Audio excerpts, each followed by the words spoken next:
Well, hey, what's up you guys? It's Valeria and welcome back to my channel. Today I will teach you everything you need to know about dyeing your hair with henna. Now, I've been dyeing my hair with henna for roughly a year now and I love it and I would never go back to regular hair dye, and here's why. I've been dyeing my hair different colors for many years now, and after trying a bunch of colors, I found one that I really like, which is ginger. And so I wanted to kind of settle down and continue going with this hair color. So I decided to look into more sustainable options and to hair dye. After dyeing my hair for years with chemical hair dye, I've noticed substantial damage being done to my hair. My hair was starting to get a lot thinner than it used to be. It started to break a lot more, and at some points it started like falling out, getting really dry, getting really weak, and I was done with it. I still wanted to dye my hair and I still wanted to, be ginger, but I no longer wanted to damage my hair, so I switched to henna. So henna itself can be an amazing hair mask, and if you're someone who's only looking for the benefits of henna without actually dyeing your hair, there are henna treatments on the market that will not dye your hair, but I will be talking specifically about henna hair dye. So to address the elephant in the room, I want to talk about the myths about henna. The first myth is that henna hair dye is permanent. It is not. Henna hair dye is not permanent by any means. It actually lasts about 4 to 6 weeks. However, if you're someone like me and you're planning to dye your hair regularly with henna, you can build up the color with every use. So every time you would dye your hair with henna, it would get brighter and the color would last longer. Another myth about henna is that once you dye your hair with henna, you can no longer chemically dye your hair after. Now, this myth is not entirely wrong. You are not technically supposed to use any synthetic hair treatments in your hair for a few weeks after dyeing your hair with henna. And if you try out henna and you decide that it's not for you, it's suggested to wait at least 1 month before dyeing your hair with chemical hair dye. But obviously, the longer you wait, the better, and it's suggested that you wait till the henna fades out of your hair, but if you're impatient, it's typically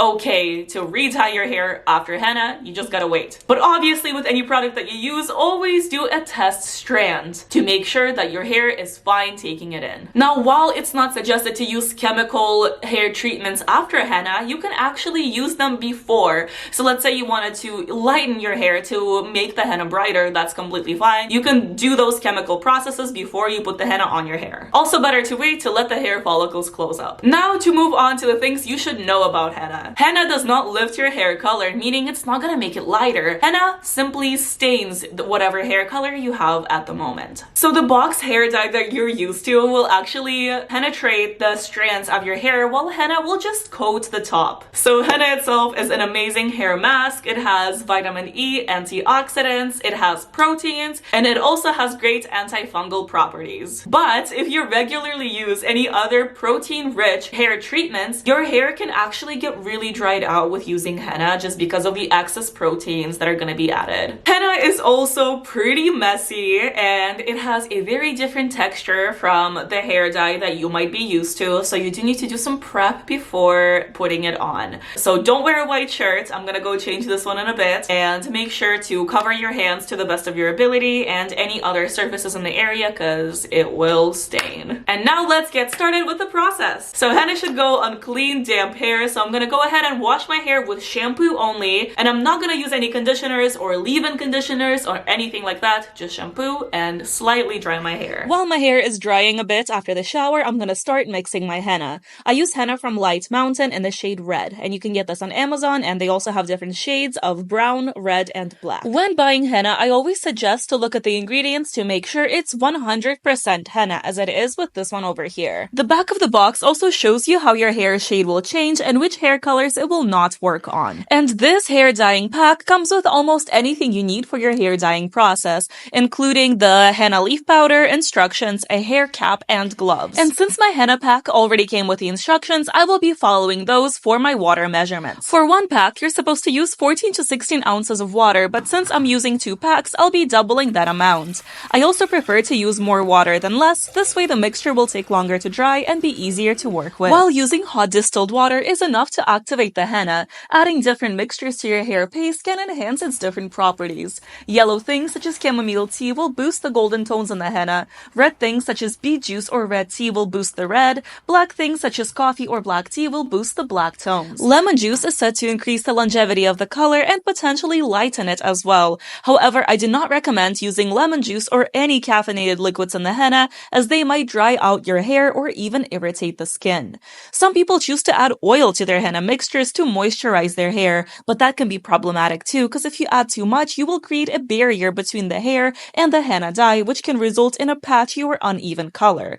There's a lot of controversy of whether adding things to your henna is a good idea or not, so make sure you look up whatever liquid you choose to add to your paste. It's always safer to just use hot distilled water.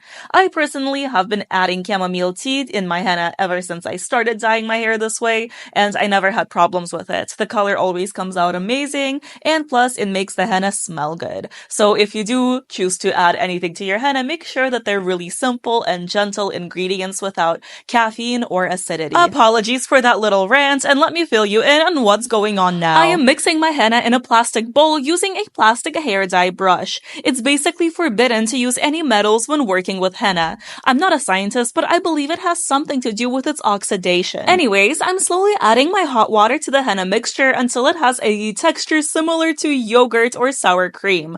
Again, I prefer to add a little more liquid so it's easier to work with. I am definitely not the best mixer, so my henna had a few clumps, but it's honestly nothing to worry about. While the henna is cooling down, I changed my shirt, took off metal jewelry, brushed my hair, and separated it into 4 sections.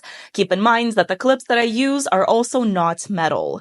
I then put on the gloves, but I have long nails, so I like to tape them with skin tape to protect them and to not rip the gloves.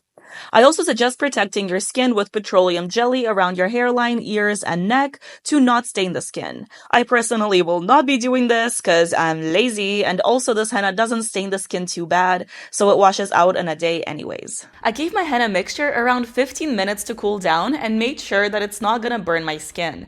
I then started to apply it to my hair, starting at the root and going down. Henna hair dye is a lot thicker than box hair dye, so working with a brush alone is rather difficult.